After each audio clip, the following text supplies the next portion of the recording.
Magandang araw sa lahat ng tagapakinig ng channel na ito. Ako nga pala si Rosie. At nais kong ibahagi ang aking kwento. Noong ako'y 16 na taong gulang pa lamang. Nakatira ako sa isang liblib na baryo malapit sa kabundukan. Payak lamang ang aming pamumuhay. At pagsasaka ang trabaho ng aking tatay. Ang aking nanay naman ay nasa bahay lang. At naglalako ng mga pananim naming gulay. Pero paminsan-minsan ay sumasama siya sa aking tatay sa bukid kapag kinakailangan ng tulong niya, kagaya ng anihan at taniman.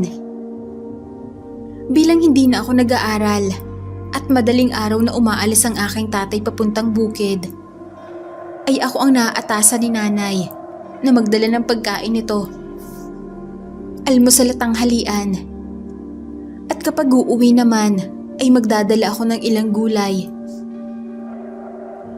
Napinitas ni tatay at ilang maliliit na isda na nahuli nito sa kanyang patibong sa irigasyon. Pero hindi ganoon kadali ang magpunta sa bukid. Lalo na't malayo ito sa amin. At dadaan pa ako sa kakahuyan at manggahan. Isang araw. Habang natutulog ako, ay ginising ako ni nanay. Rosie, bumangon ka na dyan at magkape upang madalhan mo ng pagkain ng iyong tatay. Panggigising noon sa akin ni nanay.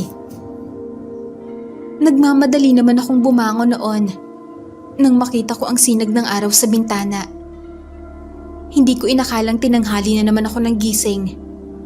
Napuyat kasi ako habang nagbabasa ng paborito kong nobela. Tanghali na po pala, Nay. Pasensya na po.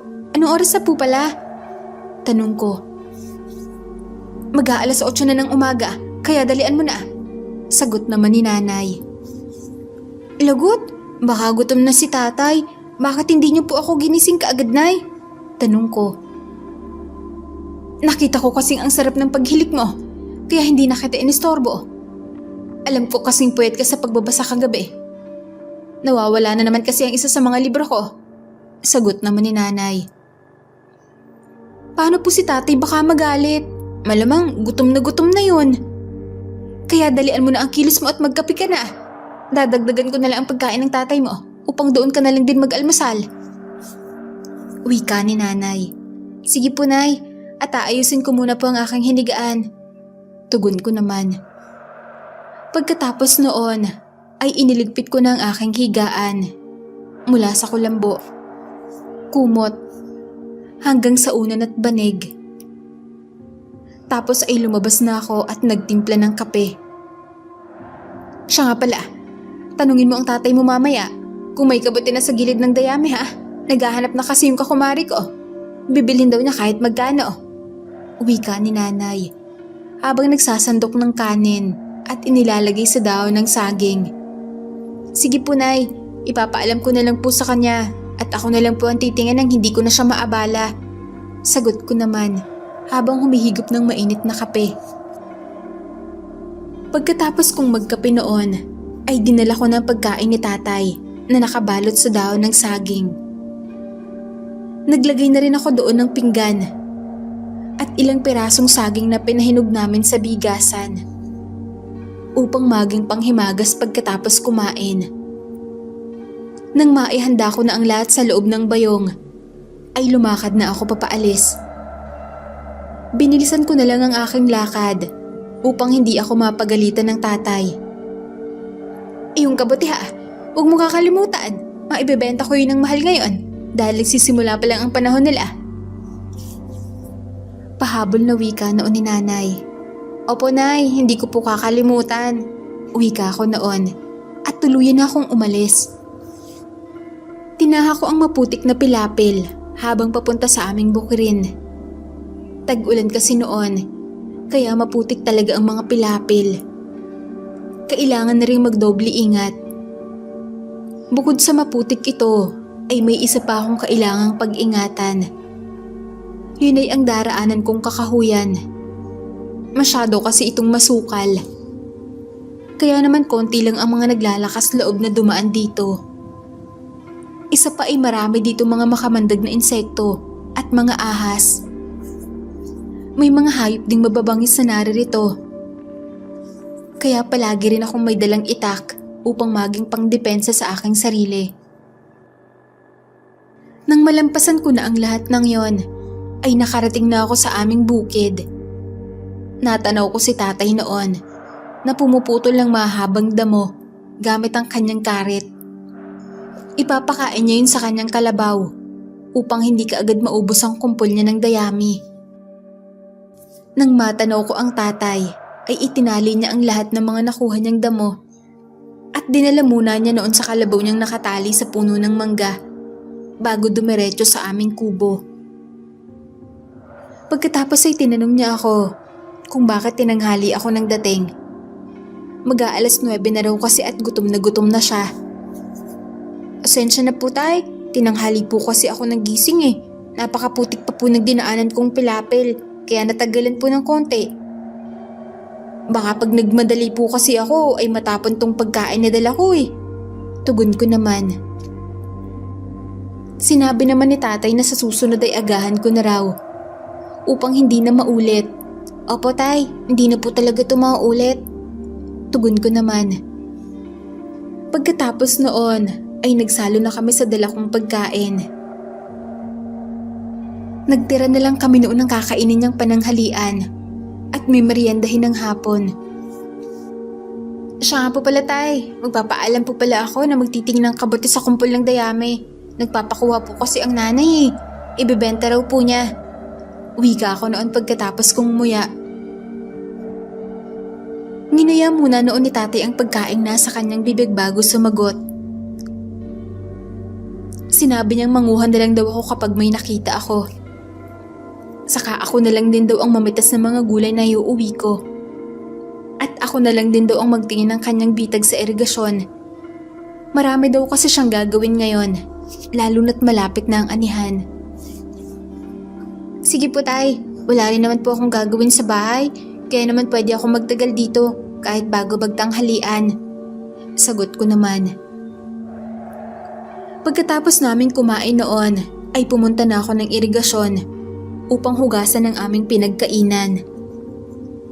Wala kasing malapit na ilog sa amin at sa irigasyon kami kumukuha ng tubig para sa aming palayan. Dito na rin kami madalas maghugas ng pinagkainan dahil mabilis naman ang agos. Pagkatapos kong maghugas noon, ay tiningnan ko muna ang bitag ni tatay na gawa sa kawayan. Nakatutok ito sa dalayan ng tubig, kaya siguradong may nahuli ito ng maghapon. Itinaas ko muna ito upang makita kong may huli. At nang mabigatan ako at nakadama ng mga tumatalon, ay iniahon ko na ito sa tubig at aking binuksan ng takip. Pagkabukas ko, ay nakakita ako ng maliit na tilapia na kung susukatin ko, ay 3 daliri lang ang lapad. Nakakita rin ako ng mga maliliit na hipon at nainganyo akong kumain ng isa dahil buhay na buhay sila. Sa amin pala'y kumakain kami ng hilaw na hipon dahil nakaugalian na namin. Tinanggal ko noon ang ilang kalat sa bitag at inilikas ko na noon ng mga isda sa aking sisidlan. Pagkatapos ay ibinalik ko na sa tubig ang bitag at bumalik na ako ng kubo. Sumunod ko namang ginawa noon ang pagpitas ng mga tanim naming gulay. Nakita kong mainam nang kunin ang mga sitaw at talong kaya namitas na ako. Sumilip din ako noon sa kalabasa. Ngunit hindi pa maaaring kuhanin. Kaya sa patani naman ako pumunta. Sa taniman pala namin ng gulay ay makikita mo ang lahat ng pwedeng isahog sa pinakbet. Kaya naman hindi kami nauubusan ng ulam. At kapag nagsasawa naman kami na palaging gulay, ay ibinibenta ni nanay sa kanyang mga kumari ang ilan sa aming tanim. Kaya nakakabili kami ng karne. Hindi lang naman gulay ang ibinibenta ni nanay. Maging mga maliliit na isda na nakuha sa bitag. Saka mga palaka na nahuhuli ng tatay. Kapag nangiilaw sa gabi, ay ibinibenta rin ni nanay. Nilalako niya yun sa aming baryo. Ngunit wala pang isang oras ay napapaubos na niya kaagad. At ang pangunahan niya mga parokyano ay ang kanyang mga kumare. Dahil sa diskarte ng nanay, kaya marami siyang naiipong pera. At ni minsan ay hindi namin nasubukang mangutang upang masuporta ng gastusin ng aming bukid. Balik tayo sa kwento. Matapos nga pala akong manguha noon ng gulay, ay dumiretso na ako sa kumpol ng dayami. Noong una ay wala akong makita dito, puro dayami lamang. Ngunit nang subukan ko itong hawiin, ay nakakita ako ng maliliit at pausbong pa lamang na mga kabote na agad ko namang pinagkukuha. Nakarami ako noon at sa palagay ko ay isang salop ang aking mga nakuhang kabote. Tsak na matutuwa nun si nanay dahil marami na naman siyang kikitain sa pagbebenta. Matapos ang lahat ng aking mga ginawa, ay nagpaalam na ako kay tatay na uuwi na ako. Malapit na noong magtanghali at tsak na hinihintay na rin ako ng nanay upang maibenta na rin niya ang ilan sa mga pinanguha ko rito. Bago pala ako umuwi, ay sinabihan ako ng tatay. Magtatanghali na raw kaya wag na raw akong dadaan sa kakahuyan. Piliin ko na lang dumaan sa talagang dinadaanan ng mga tao, sa daan ng irigasyon. Tatay naman, baka abutan po ako ng siyam-siyam kung doon pa ako dadaan. Alam niyo naman pong paikot-ikot ang daan ng irigasyon. At mas madali po kung sa kakawain ako dadaan. Tugon ko naman. Sinabi naman niyang wag nang matigas ang aking ulo. Dahil aktibo raw ang mga laman lupa at iba pang mga elemento kapag tanghali na. At baka mapano pa raw ako sa kakahuyan. Tay, may dala naman po akong itak ko at kayang-kaya ko po ang sarili ko. Tugon ko naman. Hindi pa rin nagpatalo noon si tatay at pinilit pa rin akong wag nang dumaan sa kakahuyan. Wala raw kasing magagawa ang itak kapag nanuno ako, kaya pumayag na lang ako. At nangakong hindi ako dadaan doon. Kaya naman nagpaalam na siya noon at hinayaan na akong umalis. Nang makalayo na ako ng konti sa kubo, ay tiningnan ko si tatay. Wala na siya noon sa aking paningin. Kaya naman dumaan na lang ulit ako sa kakahuyan. Hindi kasi ako naniniwala noon sa mga tinatawag niyang mga lamang lupa o masasamang elemento. Ilang minuto na ako naglalakad noon, pero nagpapabalik-balik lang ako sa aking pinanggagalingan. Kabisadong-kabisado ko na ang kakahuyan. Dahil araw-araw naman akong dumadaan doon. Ngunit kakaiba ngayong araw. Dahil kahit anong lakad ang gawin ko, ay napapabalik at napapabalik ako sa aking pinanggalingan. Doon ako nagsimulang kabahan.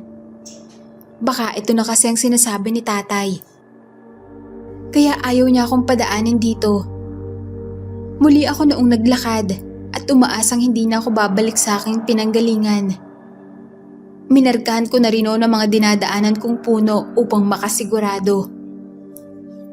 Ngunit ilang minutong lakaran lang, ay nandito na naman ako. Hindi ko na alam noon ang gagawin. At pakiramdam ko ay parang may mga matang nakatitig sa akin. At binabantayan ang lahat ng aking mga ikinikilos. Umiiyak na ako noon at di ko na alam ang gagawin. Palagay ko ay isang oras na ako nagpapaikot-ikot. Naiisip ko rin na baka gumagalaw ang mga puno upang ako'y iligaw at ibalik sa aking pinanggalingan. Sa kalagitnaan ng aking pag-iyak, ay naalala kong ikinuwento ng yumao kong lolo. Na kapag naligaw raw ako, ay maaari akong pinaglalaroan ng tikbalang o iba pang masasamang elemento. Kailangan ko lang raw na gawin ay baliktarin ang suot kong damit upang mabaliktad din ang sumpa at hindi na ako maligaw. Lumingon-lingon muna ako noon sa paligid upang masigurong walang sisilip sa akin. Habang binabaligtad ko ang aking damit at nang maging komportable na ako, ay ay ginawa ko na nga ito. Matapos yon ay matagumpay na ako nakalabas ng kakahuyan. Ang kaso lamang ay madilim na noon. Kaya nagmamadali na akong maglakad sa mga pilapil ng palayan at umuwi. Habang pauwi na ako noon, ay nakasalubong ko pa ang isa sa mga kumari ni nanay na si Aling Maring. Naku Rosie, nakita rin kita. Alam mo bang kanina pa balisa ang iyong mga magulang sa paghahanap sa'yo? Tanong niya. Hindi ko po alam, naligaw po kasi ako sa kakahuyan. Sus Ginoo, napaglaruan kaya tang bata ka. Mabuti na lang at alam mo pang baliktaran yung mga damit. Kaso, sa nakakita ko, ay pati ang iyong pantalon ay nakabaliktad. Opo, lahat ng suot ko ay binaliktad ko, pati mga panloob ko. Nako, mas malaking problema yan. Damit lang na pantasan dapat baliktarin. Dahil sa ginawa mo, ay malamang na nakita ng mga elementong naglaro sa iyo ang iyong katawan. Tugon naman niya. Ano naman po magiging problema doon? Tanong ko. Maglalaway sa iyo yon at matitipuhan ka. Baka nga palihim ka na nung sinusundan ngayon upang malaman kung saan ka nakatara. Baka isang araw ay dukutin ka na lang bigla. Sagot naman ni Aling Maring. Hindi naman po siguro. Hindi ka nakakasiguro. Pero kung sakaling hindi ka nasundaan, ay huwag ka nalang dadaan ulit doon para hindi ka niya makita. Wika ni Aling Maring. Sige po. Tanging sagot ko na lang. Sige na Rosie, ihahatid na kita para ligtas kang makauwi. Kung alam mo lang itsura ng mga magulang mo ngayon. Wika nito. Pagkatapos noon ay naglakad na kami pa uwi ng bahay. Malapit na lang din naman yon. Pero hindi pa kami nakakarating. Ay nakasalubong na namin ang aking nanay at tatay. Nang makita ako noon ni nanay, ay bigla siyang tumakbo at yumakap habang umiiyak. Saan ka ba nanggaling? Kanina pa kami nag-aalala ng tatay mo. Wika niya. Mamaya na lang po ako magkukwento pag uwi natin sa bahay. Wika ko noon. Kaya naman lumakad na kami pa uwi at nagpaalam kay Aling Maring. Pagdating namin sa bahay, ay agad ding napansin ng aking mga magulang ang suot kong damit. Naligaw ka ba? Tanong ni nanay. Dahil sa kanyang tanong ay nagsimula na akong magkwento. Tanghali na po kanina nang umalis ako ng bukid. Patawarin niyo po ako tay, kasi sumuwi ako sa utos niyo. Ayoko lang po kasing matagalan umuwi, baka kasi mapagalitan pa ako ni nanay. Nang nasa kakahuyan na po ako, ay napansin ko po nagpapabalik-balik na lang ako sa aking pinanggagalingan. At sa palagay ko po ay isang oras na nang maalala kong kailangan pala magbaliktad ng mga damit kapag naliligaw.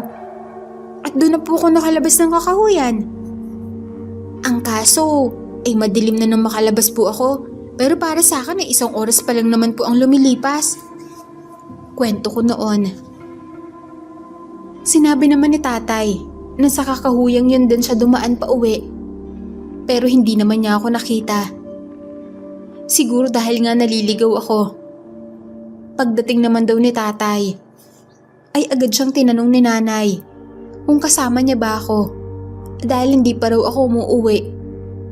Ngunit sinabi ni tatay na umalis na ako bandang tanghali. At pinadaan niya ako sa daan ng irigasyon. Naisip nila noon na hindi ko kabisado ang daan, kaya napalayo ako. At may masama nang nangyari sa akin. Kaya kaagad daw nila akong hinanap at kung kani-kanino na sila nagtanong. Ngunit wala raw nakakita sa akin. Labis daw silang nag-aalala noon. Mabuti na lang at nakasalubong nila ako nakasama si Aling Maring. Patawad po talaga. Hindi ko na po ulitin. At bukas po iaagahan ko na lang gumising at hindi na po ako ulit dadaan sa kakahuyan. Natatakot na rin po kasi ako kung dadaan pa ako doon. Nais ko pa sanang ikwento sa kanila ang sinabi ni Aling Maring. Pero ayaw ko na silang lalo pang mag-alala at ako mismo ay kinikilabutan sa tuwing iisipin ko yon. Matapos yun ay kumain na kami ng hapunan.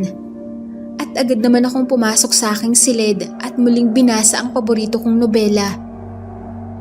Hindi ko na noon hinayaang madala ang aking sarili at binabantayan ko na ang oras. Dahil ayaw ko na ulit maulit ang nangyari kanina. Na ang punot dulo lang talaga ay ang pagising ko ng tanghali. Kinabukasan ay dumaan muli ako sa maputik na pilapil. Pero nang makarating ako sa may irigasyon, ay sinundan ko na lang ang daan nito kahit na paikot-ikot. Hindi na ako nagtangkang muli pang dumaan sa kakahuyan dahil natatakot na ako. Lalo na sa sinabi ni Aling Maring. Kahit na mapahaba ng konti ang aking lalakarin, ay pinagtiyagaan ko na yon. Wag lang madaang muli sa kakahuyan. Ilang araw ko rin yung ginawa at naging maayos naman ang lahat. Ngunit sa bawat araw na lumipas ay napapansin kong kakaiba. Parang may mga matang sumusunod sa akin at pinagmamasdan ng aking bawat kinikilos. Lalong-lalo na sa gabi bago ako matulog. Parang palaging may nakatingin mula sa bintana ng aking silid. Kaya naman mas maaga ko na yung sinasarado. Ngunit hindi pa rin ako mapakali dahil parang may sumisilip pa rin sa siwang ng bintana. Mula noon ay nagkaroon na rin ako ng kakaibang panaginip. At sa aking panaginip ay bumabalik sa akin ang alaala ng aking pagkaligaw. Palagi yung nangyayari. At palagi ko ring nakakalimutan na nangyari na yun sa tunay na buhay. Paulit-ulit lang ang nangyayari sa aking panaginip. Nasa kakahuyan ako at naliligaw. At kapag naaalala kong baliktarin ang aking damit, ay nagigising na ako na naliligaw sa sarili kong pawis. Dumating ang isang araw at napanaginipan ko na naman ang aking pagkaligaw. Kagaya ng mga nauna, ay hindi ko alam na panaginip lang yon. Hindi ko rin alam na nangyari ng insidenteng yon. Ang alam ko lang noon, ay nagpapabalik-balik lang ako sa aking pinanggalingan. Pero ang panaginip ko na yon din, ang pinakakakaiba. Dahil doon ay nakakakita ako ng iba't ibang elemento na naglalakad sa kakahuyan.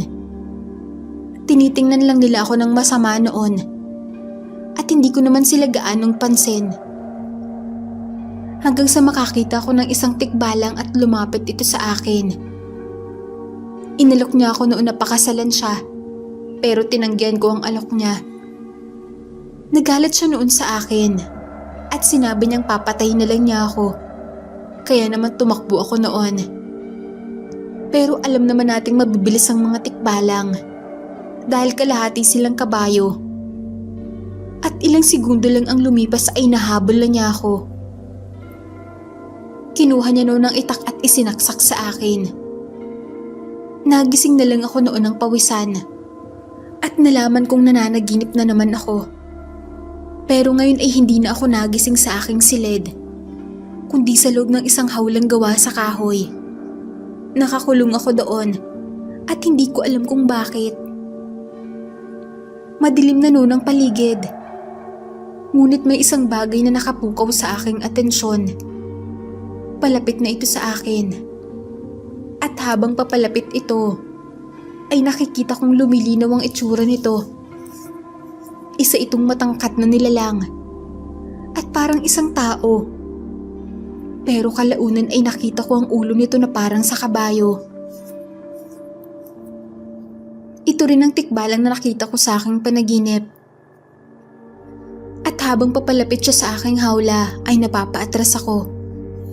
Nakangisi ito sa akin at naririnig ko ang tunog nito na parang sa kabayo. "Sino ka? Pakawalan mo ako dito!" Sigaw ko noon. Sinabi naman niya na siya raw si Rabanos at pakakawalan lang daw niya ako kung papakasalan ko siya. "Hindi kita papakasalan, kaya pakawalan mo ako!" Sigaw ko.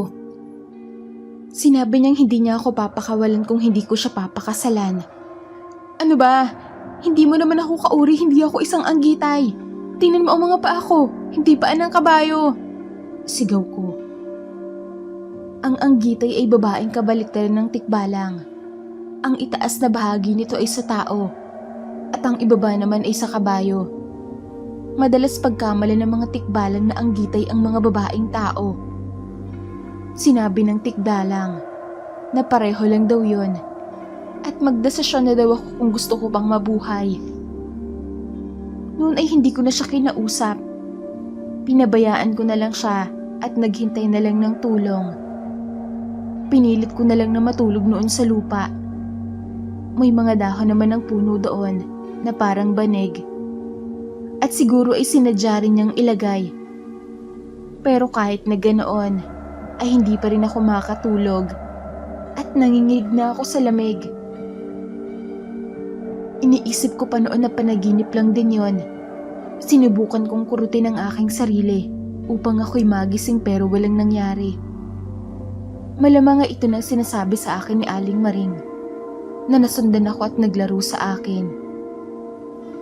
At siguradong ang tikbalang na ito rin ang dahilan kung bakit ako naligaw noong isang araw. Kinabukasan ay nagising na lang ako dahil sa sinag ng araw na dumadampi sa aking balat. Pagmulat ko ng aking mga mata ay nakita kong may mga prutas sa loob ng aking hawla. Kahit gutom na ako, ay hindi ko ginagalaw ang mga prutas na yon. Iginala ko na lang noon ang mga mata ko sa paligid at hindi ko makita ang tikbalang sa kung saan.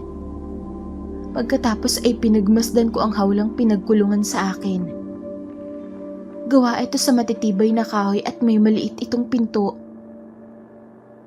Nakita kong mga balag lang ang ginawang tali na nakakonekta sa mga kahoy. Kaya mabilis akong nag-isip ng paraan upang makatakas.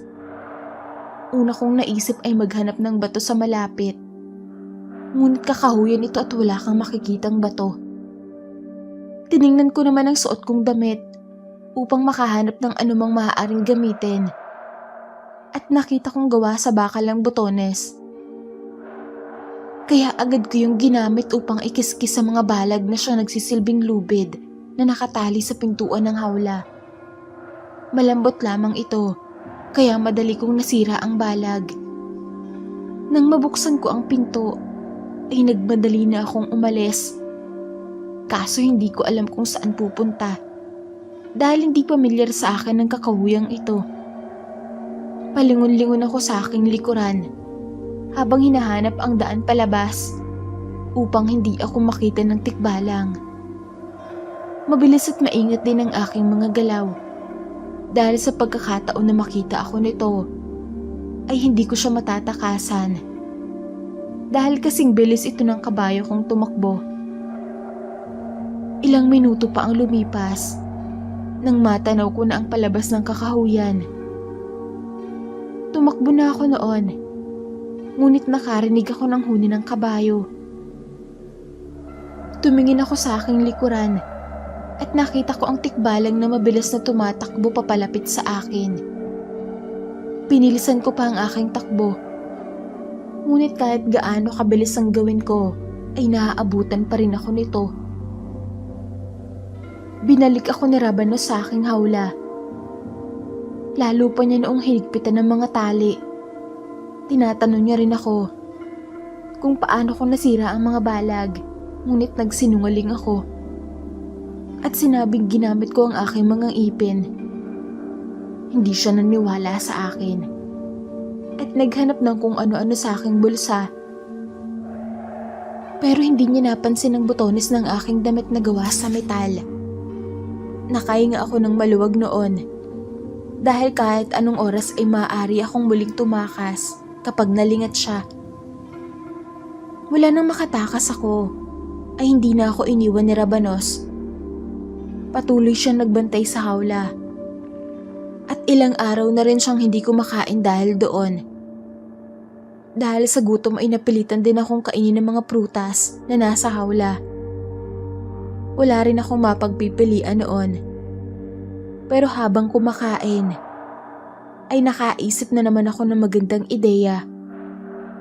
Naisip kong ubusin na lang lahat ng pagkain upang magutom sa Rabanos at maisipang maghanap ng pagkain. At kapag aalis siya, ay sasamantalahin ko ang pagkakataon na muling tumakas. 5 araw na noon, buhat nang makulong ako sa hawla. Hindi na noon mapakali si Rabanos at iniisip kong babantayan ba niya ako o maghahanap ng makakain niya. Nakita kong balisa na siya at gumagana na ang aking plano. Umalis noon si Rabanos pero hindi na muna ako kumilos. Baka kasi sinusubok niya lang kung tatangkain kong tumakas. Ilang minuto lang ang lumipas at nakita kong bumalik na si Rabanos. Tama nga ang hinala ko. Mabuti na lang at hindi ako tumakas. Makalipas ang ilang minuto, ay muli siyang umalis. Nakuha ko na noon ang tiwala niya na hindi ako tatakas. Kaya siguradong humanap na yun ng pagkain. Nagmadali na ako noon na sirain ang tali sa hawla. At nang mabuksan ko na ito, ay nagmadali na akong umalis. Alam ko na noon ang daan palabas, kahit na madilim. Kaya naman nagdire-diretso na ako doon. Iniisip ko na lang noon na huwag kong makakasalubong sa Rabanos. Nang matanaw ko nang muli ang palabas ng kakahuyan, ay muli kong narinig ang huni ni Rabanos. Doon ay nagwalang bahala na lang ako at lalong binilisan ang aking pagkilos. Hanggang sa tuluyan na ako makalabas ng kakahuyan at doon ay nagising ako noon na nasa loob ng aming bahay. Nakita ko noon ang aking nanay na mugto ang mga mata at nakatitig sa akin. "Nay?" tanong ko. "Rosie, mabuti na lang at gising ka na." Wika ni nanay. "Ano pang nangyari?" tanong ko. "Mag-iisang linggo ka ng tulog, anak. Mataasin ang lagnat mo. At hindi na namin alam ng tatay mo kung ano ang gagawin." Wika ni nanay. "Panaginip lang po pala ang lahat. Mabuti naman." Wika ko.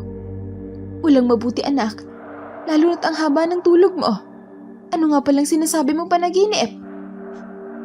"Sa panaginip ko po, ay binihig po ako ng tikbalang. Nagpakilala po siyang Rabanos at ikinulong po niya ako sa walang gawa sa kahoy. Inalok po niya ako ng kasal pero tumatanggi ako. Pagkatapos ay binigyan po niya ako ng mga prutas. Pero nung unang hindi ko po pinapansin ang mga yon. Pagkatapos po noon, gumawa ako ng paraan at nagtangka akong tumakas. Sinira ko po ang tali ng pinto gamit ang butones ng aking damit. Hindi ko po kabisado ang kakahuyan, kaya natagalan ako bago ko mahanap ang palabas. At nang papalabas na po ako, ay bigla na naman po niya akong nahuli at ibinalik sa hawla. Mula po noon, binabantayan na niya ako ng maigi at hindi na siya umalis sa tabi ng hawla.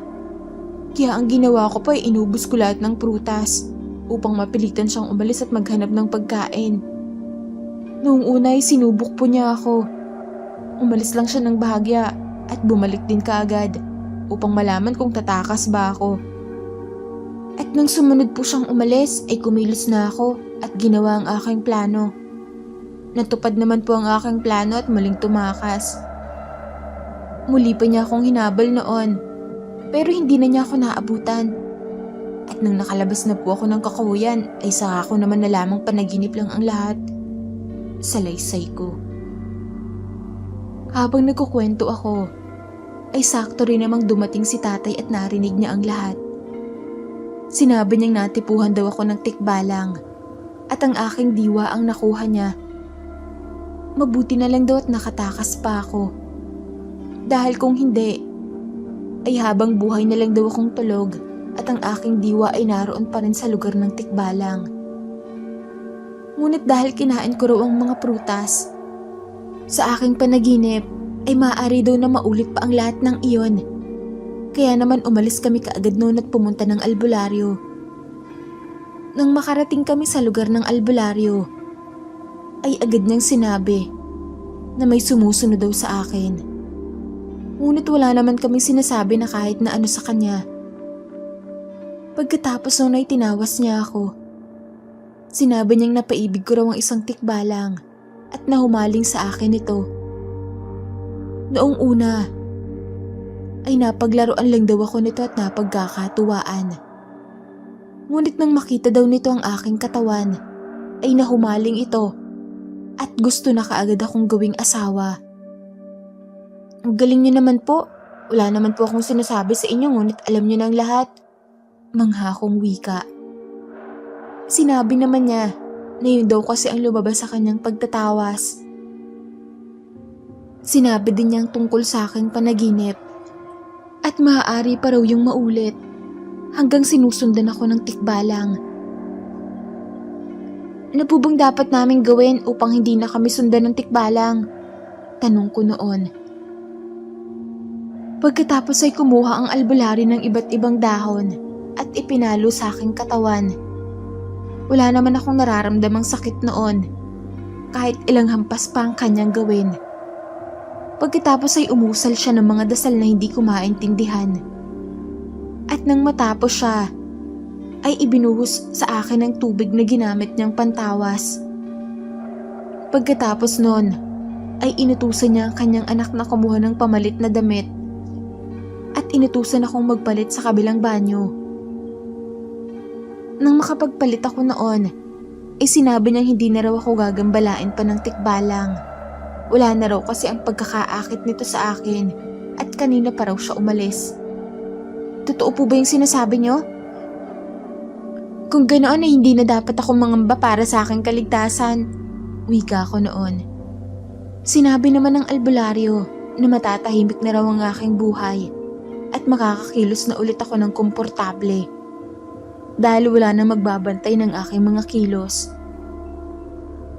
Matapos yon, ay nagpasalamat kami sa albularyo. Gusto pa siya noong bayaran ng aking mga magulang. Ngunit tumatanggi raw siya sa pera. Kaya naman umuwi na lang kami noon at isinama namin ang anak ng albularyo upang manguha ng gulay sa bahay. Yun na rin daw magiging kabayaran ng tulong niya sa amin. Hindi na tumanggino ng albularyo at masaya siyang nagpaalam habang paalis kami. Mula noon ay bumalik na sa pagiging payapa ang aking buhay. Hindi ko na nararamdaman na parang may mga matang sumusunod at nanunood sa akin. At mas naging komportable na akong mamuhay. Mula din noon, kapag naghahatid ako ng pagkain ni tatay sa bukid, ay hindi na ako dumadaan sa kakahuyan. Doon na lang ako dumadaan sa daan ng irigasyon dahil kahit na malayo ay mas ligtas naman doon. At mula noon ay nawala na rin ang mga panaginip ko.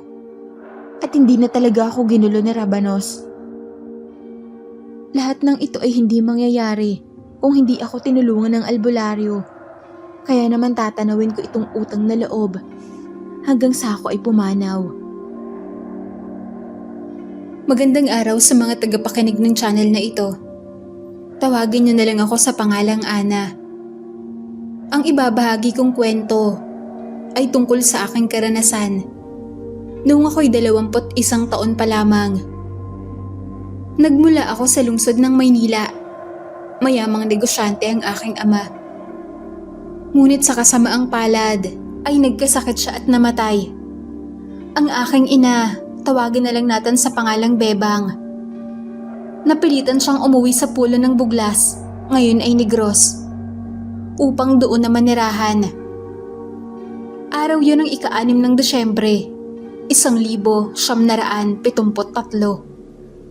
Unang tanaw ko pa lang sa lugar ay napakasigasig na dahil sa malugod ang kanilang pagtanggap sa amin. Simple lang ang kanilang mga kasuotan. Tipikal na pangkaraniwang mamamayan lamang. May mga bata ring naglalaro sa daan, nagtitinda ng sorbetes sa taho, at higit sa lahat ay may palengke at karinderya ang lugar. Ilang araw pa lang kami doon, subalit hindi pa rin napapanatag ang aking loob. sapagkat palagi akong binabagabag ng masamang kutob na hindi ko naman matukoy. Lunas yun ang umaga. Kasama ko ang aking nanay na magpuntang palengke. Dahil may hahanapan siyang malapit na kaibigan daw. Sa pagkakataon ding iyon, ay nakaramdam ako ng gutom. At gustong gusto ko nang kumain. Subalit hindi ako sanay sa mga pagkaing pang probinsya. Kung kaya ay nilingon ko ang aking ina. Naabala sa pagtanaw kung sino man ang kanyang hinahanap. Wala pa ba tayo sa ating destinasyon, ma? Tanong ko, habang bitbit ang aking bag. Pinaypayan ko ang aking sarili, gamit ang aking kamay. Upang maibsan kahit konti ang init na aking nadarama. Malapit na tayo, Ana. Siya nga pala, hindi ka ba nagugutom? Aba, kahapon ka pa ng gabi kumain. Anong oras na ngayon, hapon ah? May kinalkal siya sa bag at kinuha ang botelya na may lamang tubig. Kalahati na lamang ang laman nun. Kung kaya ay inubos ko na lahat. Hindi naman sa mapili ako sa pagkain. Ngunit ayaw ko lang talagang kumain sa labas. Sa ilang araw din namin sa lugar, sa loob ng bahay lang talaga ako kumakain. Nagluluto ang aking ina ng mga ulam galing sa mga pagkaing na imbak namin galing Maynila. Tumunog na naman muli ang aking tiyan at napahimas ako roon. Tanda na ako ay gutom na. Lakad lang kami ng lakad hanggang sa mapadpad kami sa isang karinderya na may maraming taong kumakain. Karinderya ni Aling Rita. Untag ko sa aking sarili. Hinila ko ang aking ina papunta roon at walang kemeng inisip na kailangan ko ng pagkain. Bahala na kung hindi ako sanay. Ang importante ay may laman ang aking tiyan. Pagkapasok pa lang namin sa karinderya ay kakaibang amoy na ng mga pagkain ng aking nalanghap. Tila ba'y may masangsang na amoy, ngunit hindi ko matukoy kung ano. Umupo kami sa mahabang upuan at pumili ng putsero. Ilang minuto rin kaming naghintay upang maihanda ang aming pagkain. Tiningnan ko ang mga kumakain. Tila ba ay mga hayok sila sa laman ng kanilang ninunguya. Napadako ang aking tingin sa isang matandang lalaki. Napilit inaabot ng kanyang dila ang natitirang taba sa buto. Sa sandaling yon, ay parang narinig ko ang pagsupsup nito sa katas ng laman. At parang humaba yata ang dila nito, saka dahan-dahan itong tumingin sa akin. Isang nakakakilabot ng ngiti ang ibinigay nito sa akin. Naabot pisngi, na animoy nakakita siya ng susunod na kakatayin. Napalunok ako. Kinabahan bigla at ibinaling ang atensyon sa tindera na naghahanda ng sabaw. Sabog ang buhok nito at tuwid lamang ang kanyang paningin sa ulam. Nilagay niya ang sandok sa platong katabi ng mangkok. At walang ano-ano, isinawsaw niya ang daliri sa mainit na potsero. Tumayo ako sa aking nasaksihan at itinuro ang babae. Ate, anong ginawa mo? Puno ng kilabot ang aking boses. Pagkasigaw sa insidenteng yon. Nabigla naman ang aking ina sa aking naging aksyon. Pati na din ang mga tao sa paligid ko ay nakatingin na din sa amin. Ano ka ba naman, Ana? Nakakaya ang ginawa mo. Suway sa akin ang aking ina at kinurot ako sa aking tagiliran. Sa sandaling yon, ay kinain na ako ng hiya sa aking ginawa. Ngunit hindi talaga mawala sa aking isipan ang ginawa ng babae sa ulam. Maya-maya ay may lumabas na matador. Nakasuot pa ito ng apron at may dala pa itong itak. Lumapit siya sa pwesto namin at tinanong kung anong nangyari. Hindi ako makasagot dahil sa presensya ng lalaki. Malaki at muskulado ang kanyang katawan na parang anumang oras ay handa ka nitong pigain sa isang mali mo lamang. umanhin sa inasal ng aking anak. Kagagaling lang namin ng Maynila. Sandali, ikaw ba yan, Marcelo? Takang tanong ng aking nanay. Tumaas baba ang kilay ng lalaki at tinanong siya kung sino siya. Ako ito, si Bebang, anak ni Lucia. Masayang wika naman ng aking ina. Lumapad ang pagkakangiti ng lalaki at ibinaba sandali ang itak at inalis ang tapis sa kaniya kapang aking ina.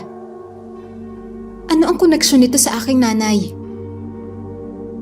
Doon ko napagtantong malapit na magkaibigan pala ang mga magulang nila mama at ng lalaki. Nagkumustahan ang dalawa.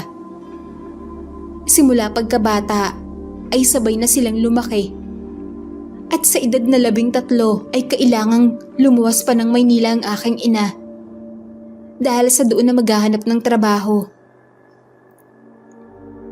Noong ilang araw pagkatapos lumuwas ng Maynila ang aking nanay, ay may komunikasyon pa sila ni Tio Marcelo. Subalit nang lumaan ay nawala rin ito at hindi na sila nagkausap pang muli. Tumingin ang lalaki sa akin at tinanong ako kung anak ako ng aking ina. Natuwa ito at namangha sa sinagot ng aking nanay at itinuon ang kanyang titig sa akin. May kung anong mas seryosong bagay na nasa mata ng lalaki na hindi ko matukoy na siyang nagpataas ng aking balahibo sa katawan. Naputol ang aking nararamdaman nang may magsalita sa gilid namin. Heto na ang inyong pagkain, nawa ay masarapan kayo. Ito ang pinaka-espesyal na putahe sa lugar na to. Ani babae, pagkalapit na sa amin. Tumingin naman kami kung sino yon. Siya yung kanina na isinasawsaw ang kanyang daliri sa sabaw. Ngayon ay maayos na ang kanyang pananamit at buhok. Namamalikmata lang ba ako kanina o talagang gutom na ako? Kumulo na naman ang aking tiyan na siyang narinig din nila. Mahinang tumawa sina Tio Marcelo at ang aking nanay. Inaya na niya kaming kumain at siya naman ibabalik na sa trabaho dahil marami pa raw siyang kakatayin. Iba ang salitang yun sa aking pagkasambit ng lalaki na para bang may ibang kahulugan yon. Ano ba naman to? Nagugutom na talaga ako kung ano-ano nang naiisip ko. Kinuha ko ang kutsara katabi ng mangkok at sinulang tikman ang sabaw. Pagkasubo pa lang ay nasarapan na ako. Subalit ibang-iba talaga ang amoy nito. Tiningnan ko muli ang mga tao sa paligid. Para ngayon lang sila nakatikim ng putsero. Alam mo ba, nawala raw ang anak ni Manang Dolores nung isang araw. Rinig kong sabi ng isang ginang sa may hindi kalayuan. Nawala? Napatigil ako sa paghigop ng sabaw at nakinig sa kanila. Hinawi ko na lang gamit ang kutsara ang mga gulay sa aking mangkok. Lumapit naman ang kausap nito na ginang, pero dinig ko pa rin. Oo, ang balibalita ay nagpunta raw ito kama sa may kagubatan kung saan naroon ang mga kaanak ni Marcelo. Tapos ang balibalita pa ay nagdadalang tao ang babae. Kaya ang hinuha ko, naglilihi ito. Hanggang sa sumapit ang gabi hindi pa rin nakauwi ang babae. Mahabang wika ng babae. Tumaas ang kilay ni Ana sa kanyang narinig. Nawala? Imposible naman yun. Bulong niya sa sarili. Nagpatuloy siya sa pakikinig sa dalawang nag-uusap. Saan mo ba narinig yan? Mag-ingat ka nga sa sinasabi mo tungkol kay Marcelo. Alam mo namang hindi basta-basta ang mga kaanak niya. Masama ang mambintang. Bulong na sagot din ng babae. Sino raw ba ang nakakita na papuntang kagubatan ng dalaga? Dugtong na wika nito. Si Tonyo, pinsan ni Bebang. Tumingin ang babae sa kinaroroonan ko at nanlaki ang kanilang mga mata. Maya-maya ay lumapit sa kanila ang babaeng nakita ko na isinawsaw ang daliri sa sabaw. May ibinigay itong tubig sa kanila. Masama ang magbigay ng maling impormasyon at ikalat sa iba. Mariin na sambit ng babae sa kanila. Tila natuod naman ang mga nag-uusap at nagpatuloy na lang sa pagkain. Bumuga ako ng hangin at ibinaling ang tuon sa ulam. Hindi ko pa pala nagagalaw to. Hindi na nawala sa aking isipan ang usapan ng dalawa. Dahan-dahan ko lang hinigop ang sabaw. Subalit biglang nawalan ako ng gana. Bali 3 kutsara lang ng sabaw ang aking nahigop. Tiningnan ko ang aking ina. Walang imik itong kumakain nang mabilis. At talagang ninanamnam niya ang sarap ng ulam. Kinuha niya ang isang peraso ng karne at kinagat niya to.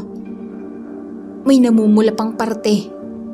Subalit walang pakundangang nilalamutak niya ito. Kung makakain parang inimbita sa isang piyesta. Tiningnan ko muli ang aking ulam at ininspeksyon ang laman. May kung anong pakiramdam na nag-udyok sa akin tingnan ang karne. Normal lang ang mga parte nito. May mga gulay, saging at karne. Sandali, may nakita akong kakaiba. Buhok? Bulong ko sa aking sarili. Hinawi ko ang ibang mga sahog sa sabaw. At doon ko nakitang may kasamang iilang hibla ng buhok at parang tenga na hindi ko matukoy. Teka, namamalikmata lang yata ako ah. Kinusot-kusot ko ang aking mga mata at tiningnan muli ang ulam. Tao? Tumayo ako ng walang sabi-sabi at lumabas sa karinderya. Gusto kong masuka sa aking nakita. Bakit nagkaroon ng tenga doon? Hindi naman yan baboy. Narinig ko pang tinawag ako ng aking ina. Pero hindi ako nakinig. Dahil gusto kong isuka lahat ng kung anong dapat isuka. Naalala ko ang sinabi ng aking ama bago siya namatay sa sakit sa puso. Uso raw sa mga probinsya ang mga aswang. Marami itong klase. Pwede raw itong maging hayop, mag-anyong uwak, o hindi kaya ay kawangas ng isang tao. Parang kakambal mo lang, pero ang totoo'y pandilin lang yun. Kalimitan ay tao rin ang kanilang bibiktimahin. Kung mapadpad man sa lugar nila, ay siyasatin muna ang pagkaing inihain bago kainin. Dahil baka ay matulad ka rin nila. Mayroon din namang nangangain ka agad o gagawin kang alay ng kanilang Diyos. Marami pang mga nabanggit ang aking ama na siyang hindi ko makakalimutan sapagkat mahirap na. Lalo pat marami kang makakasalamuha. Tulad ngayon, na isinuka ko pati laway sa may puno. Pilit kong niluluwa lahat kahit sabaw na lang yon. Ana, sus Mariosep kang bata ka. Anong nangyari sa'yo? Bakit ka nagsusuka? Hysterical na tanong ng aking nanay. Habang hinahaplos ang aking likod, hindi ako nagsalita sapagkat nangihina na ako kakasuka. Halos wala ng lakas ang aking mga tuhod na makatayo. Kung kaya ay iginihi ako ng aking ina sa mahabang upuan na gawa sa kawayan. May iilan ding mga residente ang nakikiosyoso. Maya-maya ay dumating si Tio Marcelo at tinanong kung napapano ako. Wala lang po. Napagod lang po ako sa biyahe. Palusot kong sagot. Ayaw kong may makaalam na iba, kahit ang aking ina. Dahil sa nakita ko palang doon sa ulam, may hinuha na ako. Kailangan ko na lang ay matibay na ebidensya kung paano ko mailalabas ang katotohanan. Subalit ayaw kong magpadalos-dalos. Paano kung marami pala sila rito? O hindi kaya ay hindi tao lahat ng mga naririto? Napatingin ako sa aking ina. Gusto ko na pong magpahinga. Wika ako. Nagsisimula ng mandilim ang aking paningin. Akmang aakayin pa sana ako ng aking ina. Subalit bigla na lang akong nawalan ng malay. Apoy, karne, tao, mga pugot na ulo at wakwak ang mga tiyan. Tumakas ako sa bahay upang mailigtas ang aking sarili sa kanila. Naririnig ko ang mga demonyong tawa ng mga residente at ang paghuni ng matulis na uwak.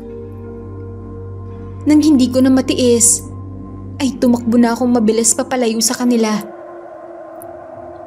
Hindi ko man alam ang lugar, ngunit gusto kong makatakas sa kanila.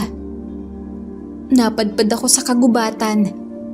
Gabi na yon, panay takbo lang ako ng takbo na para bang may humahabol sa akin. Masukal ang kagubatan. Nararamdaman kong basa na ang aking mga pisngi at panay sigaw ang aking ginagawa upang maghanap ng tulong. Habang papalabas na ako ng bayan, ay may naaaninag akong bulto ng tao. Pamilyar ang kanyang tindig at nang medyo malapit na ako sa kanya, ay napagtanto ko na si Tio Marcelo yon. Tio Marcelo, tulong! Ang mga tao! Hindi ko na ituloy ang aking sasabihin.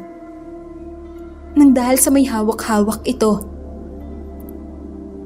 napaluhod ako nang mahinuha kung sino yon. Ulo ng aking ina. Pinugutan siya ng malapit niyang kaibigan. Maligayang pagbabalik, Ana. Ikaw na ang susunod. Wika ng lalaki. Habang nakangiti ito ng malademonyo, saka humahalakhak. Gustuhin ko mang umalis. Subalit ay biglang itinaas ng lalaki ang kanyang itak na para bang ako na ang kanilang kakatayin. Wag! Malakas kong sigaw at napabalikwas ako ng bangon. Puno ng pawis ang aking katawan at habol-habol ang aking hininga. Napakasama ng aking panaginip. Gayunpaman, ay parang totoo talaga ito. Ang lugar at ang mga tao. Hindi sila mga tao. Para silang mga baliw o hindi kaya aswang kung maituturing. Nilibot ko ang aking tingin sa silid. Hindi pamilyar sa akin ang lugar. Ang dingding ay parang pinagtagpi-tagping ikis na maliliit. May kasera ding umiilaw na siyang nagbibigay suporta sa buong paligid. Inalala ko kung ano ang nangyari. Nagsuka pala ako sa karinderya dahil doon sa ulam. Gusto kong uminom ng tubig. Tumayo ako at naghahanap ng tsinelas. Pagkabukas ko sa pinto, ay tumambad sa akin ang payak na sala. Tipikal na may munting lamesa, silya at kabinet. Napakatahimik. Dahan-dahan lang ako sa paglalakad. Ilang minuto lang, ay may narinig akong nagtatawanan sa unahan. Kung kaya ay tinungo ko yon. Sila Mama pala at Tio Marcelo ang nag-uusap. Nakita nila akong lumabas, kaya inayakap agad ako ng aking ina. Sa wakas, gising ka na rin. Nag-alala kami ng Tio Marcelo mo. Panimulang wika ng aking ina. Dinaluhan naman kami ni Tio Marcelo at kinumusta rin ako. Humingi na lang ako ng paumanhin sa aking inasal at nangangakong hinding-hindi na yun mauulit. Tumango lang ang dalawa. Humingi ako ng isang baso ng tubig na siyang ikinatango ng aking nanay at siya na raw ang kukuha. Kami ni Tio Marcelo ang natira sa mga sandaling yon. Nilukob ng katahimikan ang pagitan naming dalawa. Ni isa sa amin, walang gustong magsalita. Hanggang sa pinutol ito ng lalaki. Humingi ito ng paumanhin dahil narinig ko raw mga sabi-sabi doon sa mismong karinderya. Nilingon ko siya at gumuhit ang pagtataka sa aking mukha. Mapaklang tumawa ang lalaki. Saka sinabi nitong nagsumbong daw si Rita sa kanya na pinagpipiyastahan na naman siya ng mga tao roon. Rita pala ang pangalan ng babaeng sabog ang buhok kanina. Pilit akong natawa kahit sa aking isipan na lang, subalit hindi ko magawa. Nagpatuloy magsalita ang lalaki. Totoong may nawalang nagdadalang tao malapit sa lugar. Ngunit hindi rin nila alam kung bakit nangyari yon. Kasabay nun ay umusbong daw. Ang sabi-sabing may lahi daw silang aswang dahil bukod kay Tio Marcelo. Ang mga kaanak nila ay malimit lang umalis sapagkat may kondisyon daw sila sa balat na medyo bawal sa sinag ng araw. Tumango na lang ako at napatingin sa unahan. Anong sakit yun? Tanong ko. Sasagot pa sana ang lalaki, subalit bumalik na ang aking ina mula sa pagkuha ng tubig. Agad niya akong niyakap, saka tinanong kung kumusta ako at kung maayos na ba ang aking pakiramdam. Tumango lamang ako at sumang-ayon. Nagpalipas na lang kami ng gabi at doon na rin naisipang maghapunan. Ilang araw ang nakalilipas ay may naging malapit ang loob namin. Ilang araw ang lumipas, mas naging malapit ang loob namin nila Tio Marcelo at sa iba pang mga tao sa lugar.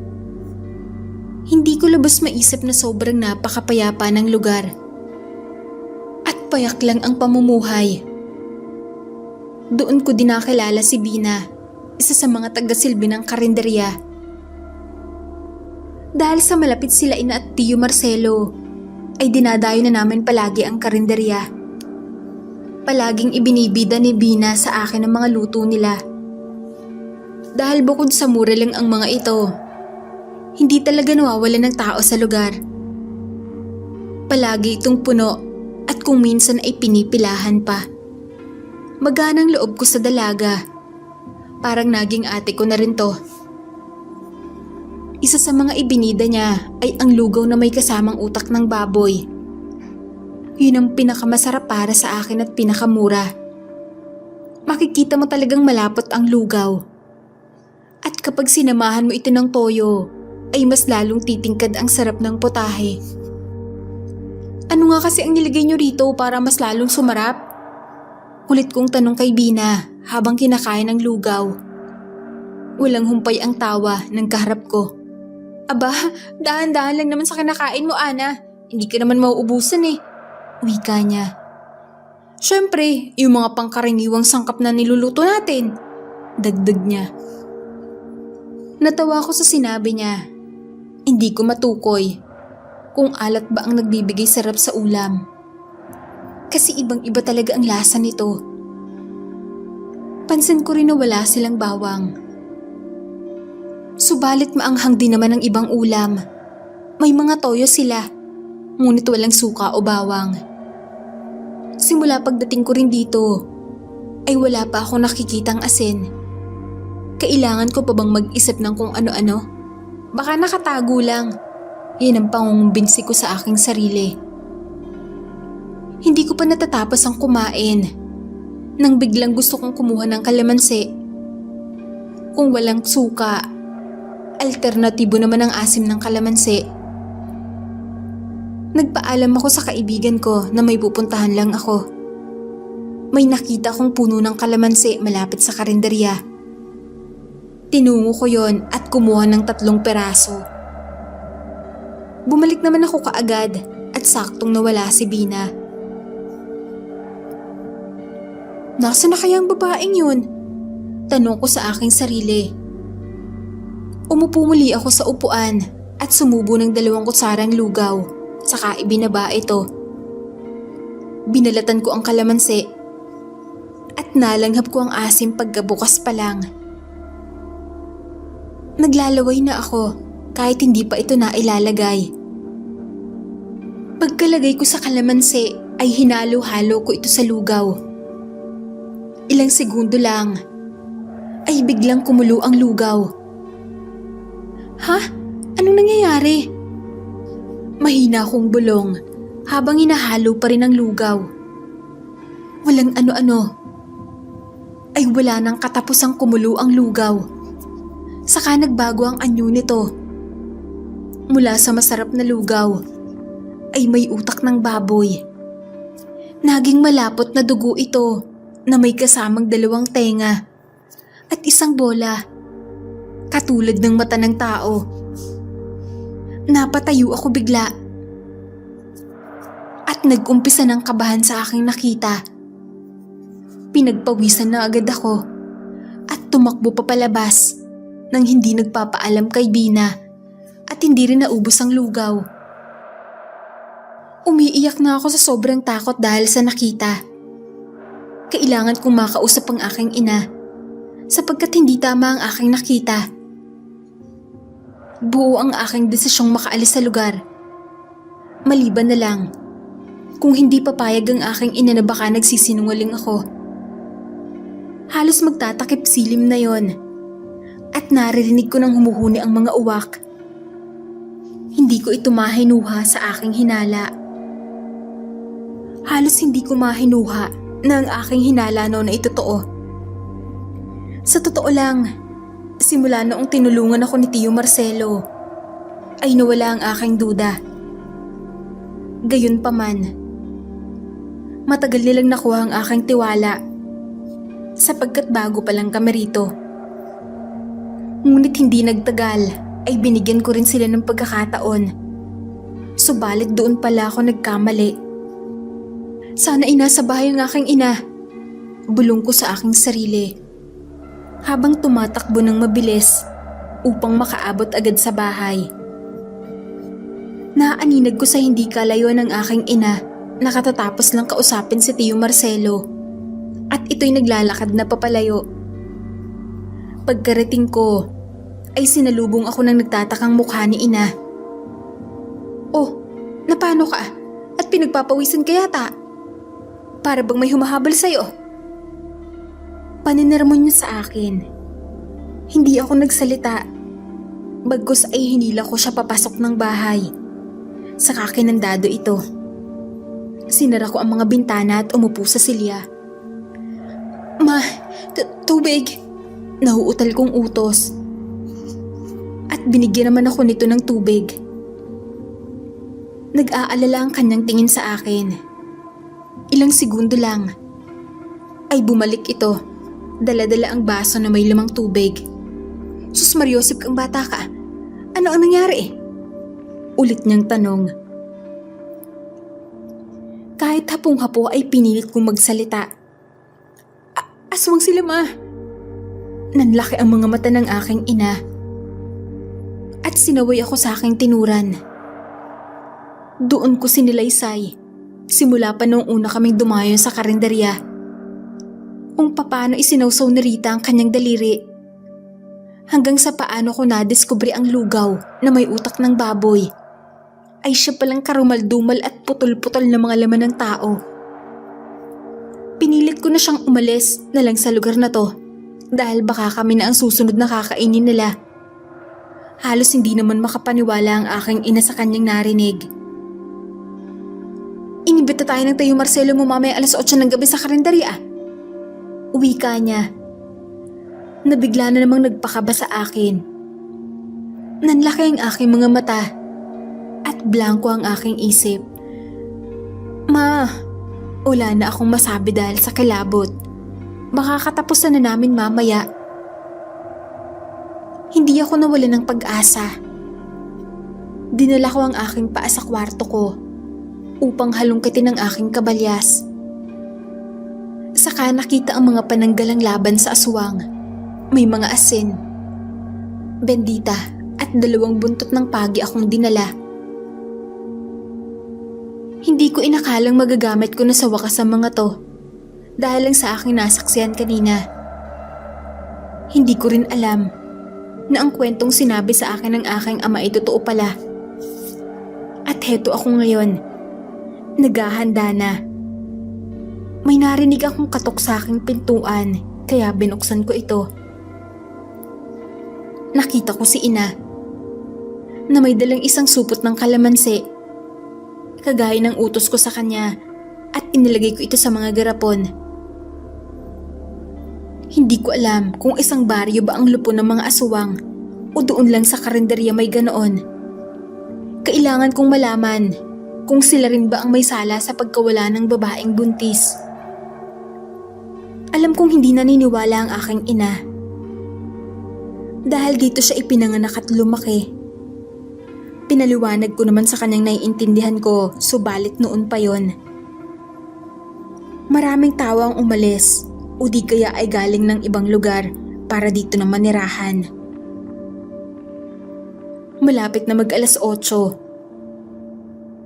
Nang mga gabing yon, ay dala namin ang aming mga gamit na nasa loob ng kabalyas. Natatakot man, ay ipinapasa Diyos ko na lamang ang lahat na sana ay makaligtas kami ngayong gabi at makaalis din sa lugar na to. Nang marating namin ang karinderya, ilang tao na lamang ang nandoon at nakita ko rin si Tio Marcelo na nagtatawanan kasama ang ibang nagkakasiyahan din. Nandoon din si Narita at Bina na sumali sa kumpulan. Nang makita niya kami, ay lumapit siya sa amin. Masaya raw siyang makita kami. Dumako ang kanyang tingin sa aming dala-dala at tinanong kung saan kami pupunta. Nagpalusot naman ang aking ina na kami ay babalik muli sa Maynila dahil may naiwan kami roon. Nawala pansamantala ang ngiti ng lalaki na animoy hindi naniniwala, ngunit bumalik din naman kaagad yon. Inaya kaming kumain bago umalis. Nakita ko si Bina na nakatitig lamang sa akin, saka nag-iwas siya ng tingin. Alam kaya niya? Nang makaupo kami, ay saka kami binigyan ni Rita ng 2 mangkok ng lugaw na may utak ng baboy. Halos manigas ako sa aking kinauupuan. Baka alam na nga nila at sinabi yun ni Bina. Wala kaming kawala ng aking ina. Iniwan naman kami nila para makakain kami ng aking nanay. Alam kong ito na ang aking pagkakataon na ipakita sa aking ina na tunay ang aking sinabi. Walang ano-ano, ay kumuha ko ng isang kalamansi at hiniwa yan gamit ang maliit na kutsilyong aking dala. Nang mailagay ko ang katas sa nasabing mangkok, ay naghintay muna ako ng ilang sandali. Maya-maya, ay nakita ko itong kumulo. Saka nag-anyong malapot na dugo. Sinamahan pa ng iba't ibang parte ng tao. Nang makita ko ang aking ina, ay sumigaw siya na siyang ikinagimbal ng mga naroroon. Lumapit si Tio Marcelo sa amin at biglang tumigil nang makita niyang may kalamansi sa mesa. Dumako ang kanyang tingin sa aking ina at mapakla siyang tumawa. Nakatingin din pala sa amin ng iba. Bigla na lamang tumawa ng malakas si Tio Marcelo at nanlisik ang kanyang mga mata. Naging kulay pula ito at nagkaroon ng may itim na ugat ang kanyang mukha. Saka naging kulubot ang balat. Sumunod ding nagbago ang anyo. Nang iba pa, kung kaya ay kinuha ko ang asin sa aking bulsa, saka isinabo yun sa kanila. Napasok sila at natumba. Dahilan ng pagsitumbahan din ng mga mesa at silya. Nakatayo si Tio Marcelo at akmang datakmain na sana niya kami. Nang itinumba ng aking ina ang mesa katabi namin. Dahilan upang matumba rin ang lalaki. Tumakbo kami papalabas ng karinderya agad-agad. Halos mapasigaw ang aking ina. Nang mapatingin kami sa aming likuran, sumunod pala sila sa amin. Kahit natatakot man, ay hindi ko magawang pigilan ang mga luhang umaagos sa aking mga mata. Kinuha namin ang aming kabalyas at inilabas ang bendita sa kabuntot ng pagi. Takbo pa rin kami ng takbo hanggang sa marating namin ang aming bahay. Masasabi kong malaki ang aming tahanan kahit may kalumaan na ito. Agad nilagyan ng kandado ang pinto, saka hinarang ang mesa at mga kabinet. Pinagtulungan naming itulak yun ng aking ina. Agad naming pinatay ang gasera. Nagtago sa likod na parte ng bahay. Pare yung kwarto. Ngunit may labasan din yon na siyang konektado sa malawak na lupain na nagpapatuyo ng mga asinan. Pagkatapos doon ay papalabas na papuntang daungan ng bapor. Tahimik lang kaming nagtatago hanggang sa nakarinig na kami ng kalabog sa itaas. Kasabay ng mga humuhuning uwak ay pagtindig ng mga kuliglig at hinanda ko na ang buntot ng pagi. Saka kay nanay naman ay bendita at asin.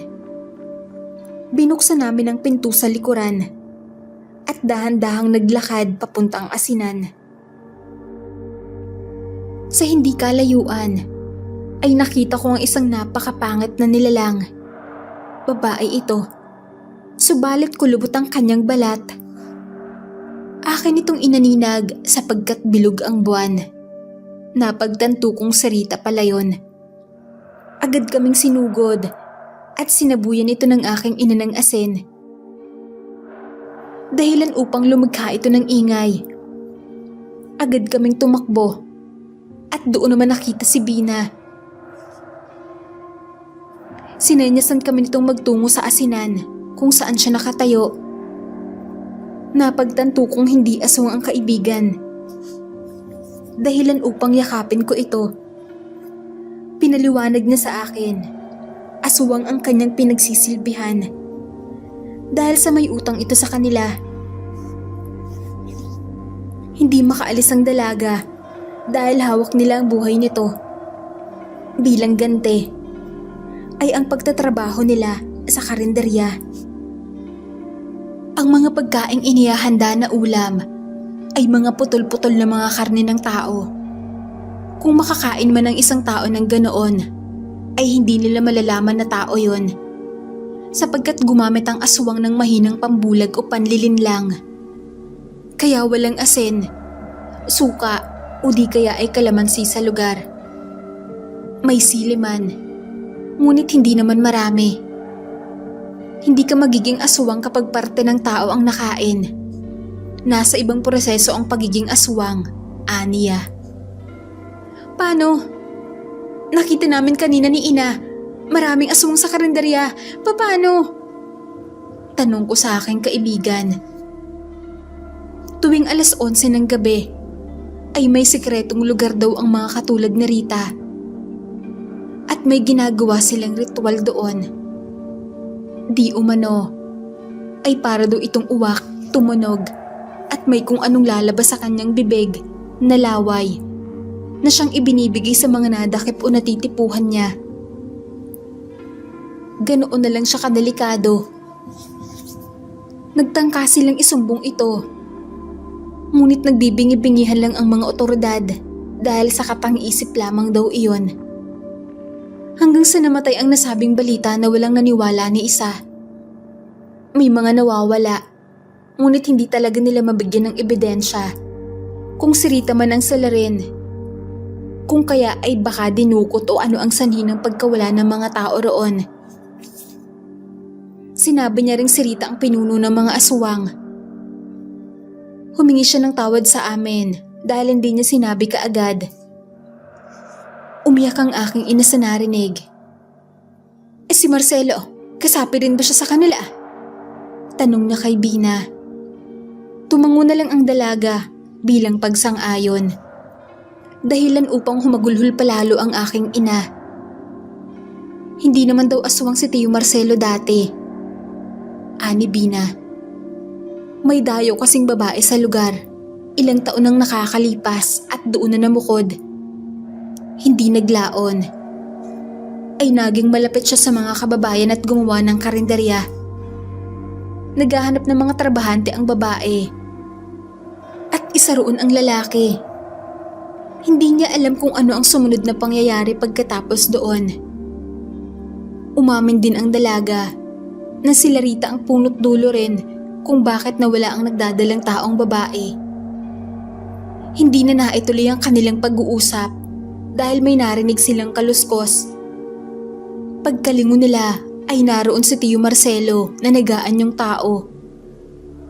Tumayo lamang siya habang umiiyak sa katiningnan ng aking ina. Patawad, matagal kitang hinintay. Ani ng lalaki. Umiling lang ang aking ina bilang sagot. Habang ito ay tumatangis din. Akmang lalakad sana ang aking ina. Nang pigilan ito ni Tio Marcelo at saka ngumiti. Sinabihan niya kaming siya na lang ang bahala kay Rita. Nadalhin din namin sa aming pag-alis si Bina. Halos naging kapatid na ni nanay si Tio Marcelo. Subalit wala siyang nagawa upang iligtas ito. Nakarinig na naman sila ng humuhuni na uwak.